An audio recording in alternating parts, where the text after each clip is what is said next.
A lot of the podcast is going to be about my parenting journey.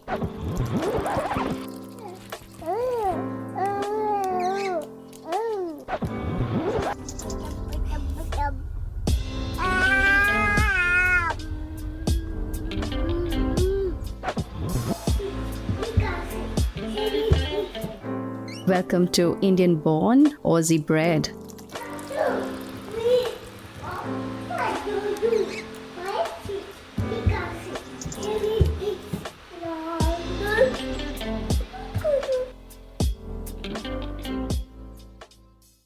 All right, so just wanted to do a bit of a chat and collect some information from you, and I'm planning to kind of do this with a few other people who've done VCE as well, and just kind of collate a bit of information that we can share with the community. Okay, so yeah, you can start by maybe introducing yourself, like if you wanted to just say your name, what you're doing currently, where you graduated from. Yeah, so my name is Anita. I completed VCE at Catholic Regional College in 2023. I achieved an ATAR of 80, and I'm currently studying a Bachelor of Science at La Trobe. Okay, great. So today we're going to talk a little bit about explaining VCE and some of the subjects, and just from your experience, how you've coped with things, and even in hindsight, sometimes we go through the exams and then we grow up and we mature, and sometimes we might have more advice for the next generation. So let's start by what is VCE. So we do have a lot of migrant families as well in the community, and sometimes they haven't actually studied here. So it may be something very new to them as well. Yeah. So VCE stands for Victorian Certificate of Education. It is the final certification for secondary schools in Victoria, and it typically spans through year 11 and 12. So your performance across all your VCE subjects contributes to your ATAR, which is a rank that is used for university admission across Australia. Okay, great. So it is quite important, right, to Yes, plan very towards it and to score towards it, because it's also essentially getting you into uni, and what course you would like. So you think it's quite important to focus and plan towards it, yeah? So do you want to Yes. take us through your journey? When did you kind of start to think about VCE, like while you were doing your schooling? Yeah, so I started thinking about it in about year 9. So that is when you had to pick your prerequisites for the subjects that you're doing in school. So if you wanted to do advanced maths, you had to kind of apply for it, do a test, get into advanced maths. And then year 11 or 10, that's when you do subjects like pre-methods or pre-general. So that's when it prepares you for the math subjects that you have chosen. So if you know that your university requires a subject like methods as a prerequisite, or specialist maths, it is a good idea to think about doing that test so that you have the prerequisite to do methods and specialists in VCE. Okay, so that's really good information, but also it's a lot of information for somebody who hasn't probably heard all of it. So I'm just going to break that down a little bit. So first thing you said was thinking towards what university or what course of university you're going to get into, and if that would, what subjects would require to get into that course. Is that right? That's So correct. maybe taking a step back is kind of thinking about for people or for the students to think about what do you really want to do, or what course you want to get into. I guess we got to start there and then research into what would be the prerequisite subjects that you would require from VC to get into that course. Is that right? Yes, that's correct. And then work your way back to say, if I need to score well in these subjects, then what prerequisite subjects do I need to take in year 9 and 10? Yes. Yep. Okay. So there's a bit of thinking about there. So what subjects did you take, and why did you choose them? Yeah. So in year 11, I started off with doing units 3 and 4 of general maths just to get it out of the way. So you can choose to do a subject early so that you kind of get it over and done with. And then that score is used in year 12. And then in year 12, I did chemistry, biology, methods, English, and Vietnamese. Okay. So we were talking about a few different types of maths as well. Do you want to kind of break down what subjects are available? Just there may be lots of it, but some of the Yes. general ones. Yep. So with math, there is the lowest of maths, which is foundation maths. and then you can go up to general maths, which is the general one where everyone does that one. And then next after that is methods, which is a lot harder. And then finally, the hardest type of math is specialist maths. Okay. And And then, yeah, sorry. yeah, yeah, no, go on. And then with science, we have plenty of different sciences. The most popular ones are psychology, chemistry, biology, and physics. Okay. And in regards to the different types of maths, is there any sort of, or not just maths, but any sort of subjects which are compulsory across the board? Like people have to take that in year 12 and there's no choice? Yes. So certain schools, especially with religious schools or private schools, there is religious education. So you must take that one at your school. It's a requirement. But overall, every single student must do English. Okay. So maths is not compulsory. Math is not compulsory. Not compulsory. Okay. And having said that, you already had thought about doing science in university, and did you choose your subjects accordingly? Yes, so I always wanted to be in the medical field.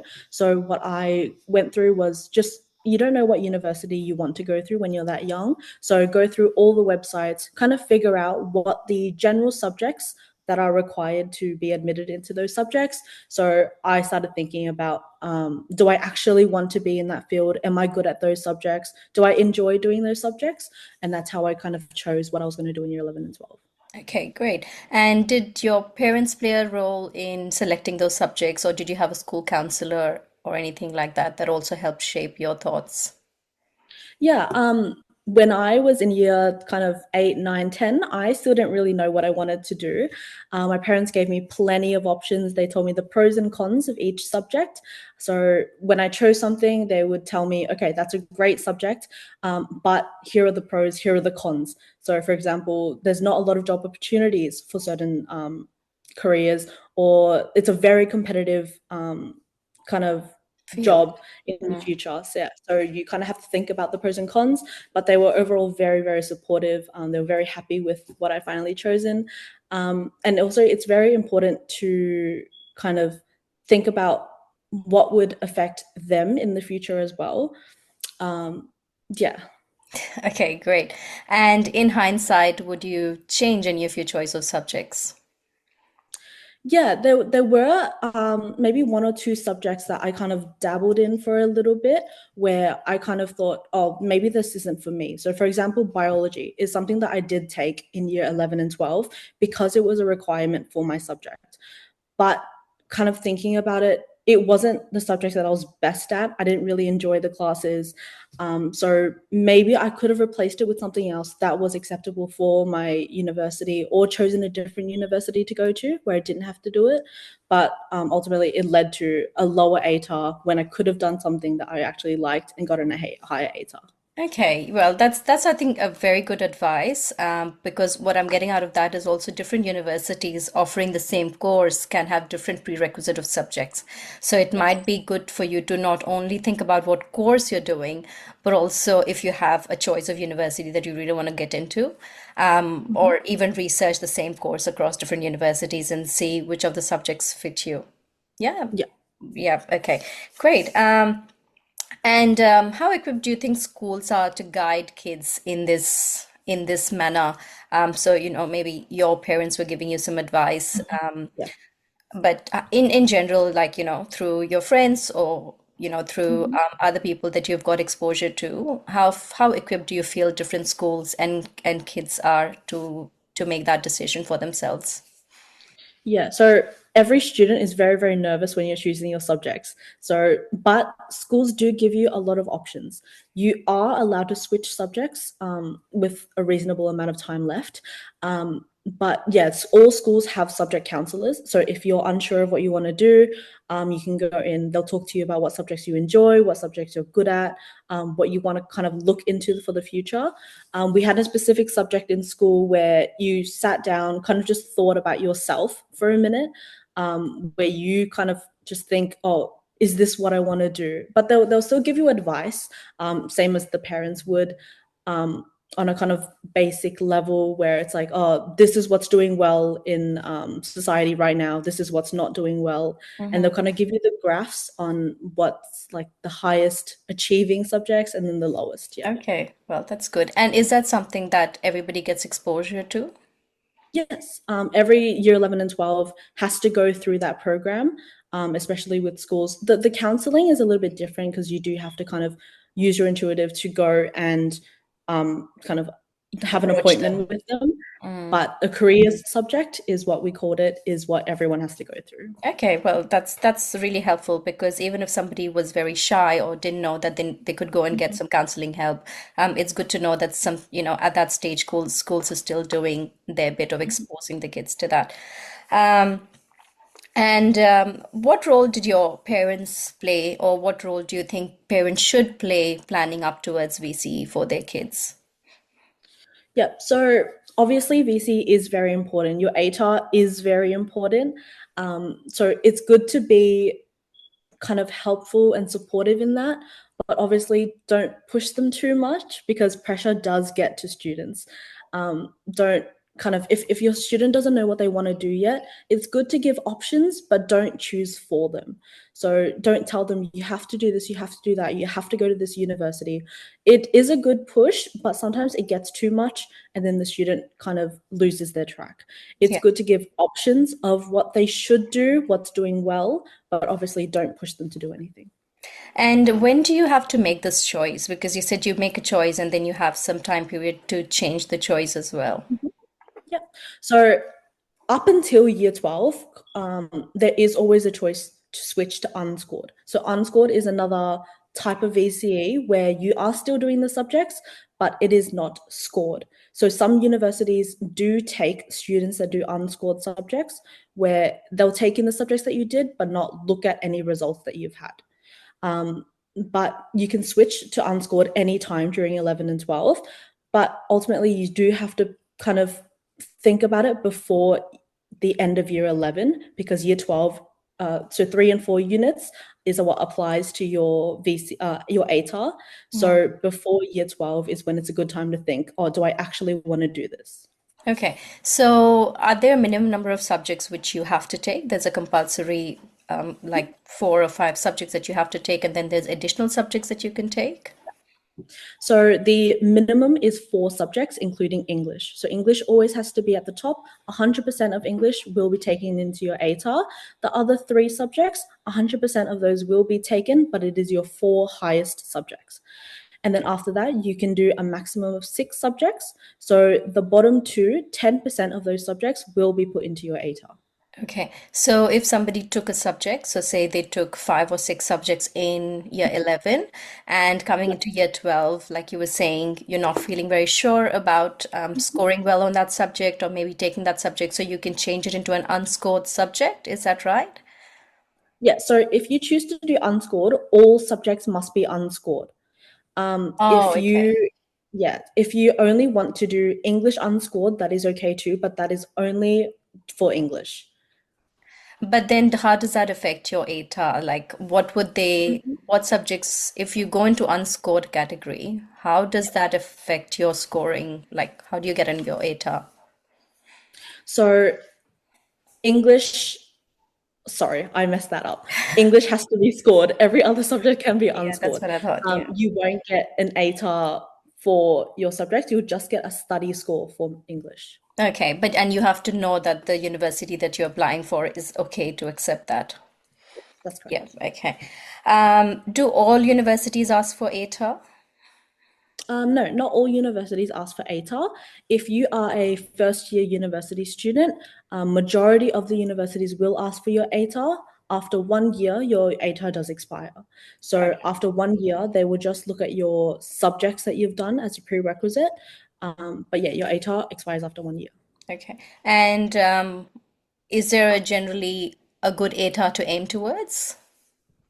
Um, there is a school average where, depending on the school, the maximum amount of students or the average amount of students does get that score. It's good to aim for above 80, I would say, because Mhm. that is where all students aim for. 90 and above, fantastic, amazing. But 80s is still very, very good as well. Okay. And I know, like, for example, if you're trying to get into medical or something, it's like really high depending on the universities you're trying to get into as well. So it's not just 90, Mhm. you're kind of aiming above 95 or even 99 sometimes.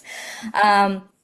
But yeah, in general, from your cohort or other students that you may have tutored and so on, what would be some of the most common subjects that you feel students are taking right now? Yeah, so the majority is taking general maths. So general maths is for the students that still need maths to get into university, but maybe it's not your best subject. So you wouldn't push yourself to do methods, just do general maths because it is an equivalent to methods in university. So obviously the study score would be a lot higher compared to what you could have gotten in methods, but yeah, you could do general maths. Chemistry is very popular as well. Chemistry, physics, psychology, all of the students do psychology. Yeah. um, yeah, biology is a big one too, or even humanities subjects like law or legal studies is very popular. Yeah. Okay. And are there certain subjects that can boost our scores? So, or is everything equally scored? So every subject has to be scaled depending on how hard they are. So there is a list on the VCE website where you can take a look at the average amount of scaling that happens for each subject. So I know that English, if you are above a certain statistic, then you would kind of scale up by one. If you're below, then it will scale down or it would stay the same. Subjects like specialist maths, where it's insanely difficult, then you would scale up by six. Um, and then biology kind of stays the same. Psychology scales down only because so many students do it. Subjects like art or dance or anything scales down, and then a lot of the harder subjects scale up. Okay. And did you do a language as well for your VC? I did Vietnamese. And languages help as well to scale Mhm. up, or? Yes. So all language subjects do scale up because it is a subject out of school that you have to do, and not all students can do a separate subject. Some schools do offer it, so you can do it in school. But with Vietnamese, my score did scale up by five study score, so that was really good. Yeah. Okay, that's really interesting information where, subjects can scale up. Um, what grade do you think kids should start or families should start thinking about VCE? Like, when is too early and when is a good time? Mhm. So it would be good to start thinking in about year seven, year eight, after then the transition into high school. So once you're in high school, you do get a taste of every single subject that the school does offer for VCE.